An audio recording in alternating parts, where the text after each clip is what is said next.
Hello，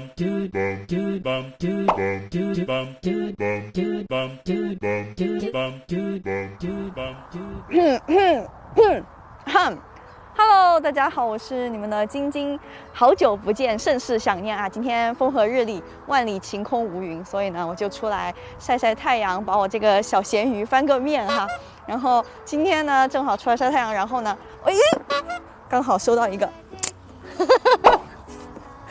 一个那个科麦的一个麦克风，大家看包装挺小的，然后上面它是由2个东西组成的，它是一款这个手机麦克风，就是如果你是手机录制 vlog 的话，那用这款麦克风去收音的话，应该是不错的。今天正好天气也不错，然后我还找了一个相对来说比较吵，因为那边有个桥，所以在这个地方给大家试一下这款麦克风的效果到底怎么样。那我们把它装上吧，先开给大家看一下。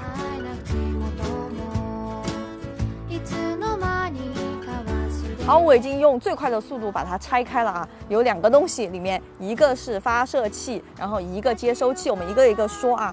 发射器的话，它就是一个麦嘛，就是它是一个带领夹的一个麦，就是它有2种使用方法，就是它上面也有个咪头，就是它这个麦本身啊，就是这个夹子上带了一个咪头，它可以像我现在这个麦克风这样直接夹着用。然后呢，它也给你配了一个这样的麦克风，就带线的，就是你可以把它插上，然后把这个发射器夹在屁股后面，然后像传统的领夹麦一样去用。我觉得这个还不错，有2个使用方法，就看你需要哪一种。好，现在我们把它打开来看一下。其实它连接挺简单的，你就打开，按照它的说明书去配对一下就可以了。这个我不说了，这个大家如果需要的话去看说明书。然后现在说一下我觉得它比较好的一个地方啊，就是它的这个接收器，因为它是专门供手机使用的，它没有线的，它有一个接口。它有一个像我的这款的话，它是苹果的，所以呢，它有个苹果的接口。怎么连接我的手机呢？就像充电器一样，直接咔连上去就可以了。这个接收器是不需要充电的，不要电池的，因为它直接用你这个手机上的电就可以了。如果你用稳定器的时候啊，你用手机稳定器的时候，如果你用的是那种侧重于这个相机的麦克风的话，它没有这么方便，因为它连了一根线嘛，对不对？那这个直接插在你的手机上就是一体的了。这个就是你在用手机稳定器去拍东西的时候，收音就非常非常方便。然后就是这个接收器上有2个东西，一个是就调大音量、调小音量，就没有其他东西了，非常非常的傻瓜式的方便。好，那现在直接试一下它的音效吧。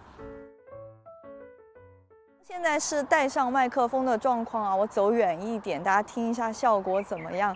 喂喂喂，啦啦啦啦啦啦啦啦啦啦啦啦啦啦，大家听起来效果怎么样？现在我距离我的手机大概已经有7、8米的距离了，大家可以听一下，喂喂喂喂喂喂。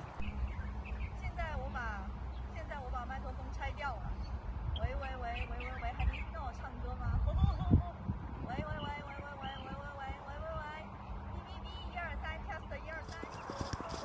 好，刚刚已经测完了啊，说一下，总结陈词一下。我觉得先说使用场景吧，就是如果你是一个经常用手机出去外拍的朋友的话，然后要自己做一些内容输出的话，那我觉得它非常方便。它直接连在上面，没有线，我就觉得赞。然后它这个苹果头，然后这个安卓口什么的都是，就是你是什么手机，你买的时候就配什么手机，就用什么接头就行了。它手机是连成一体的，我觉得特别方便。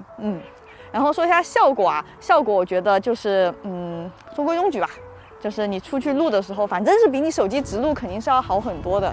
最后再说一嘴啊，就是这个接收器它是可以监听的，但是监听功能我很少用。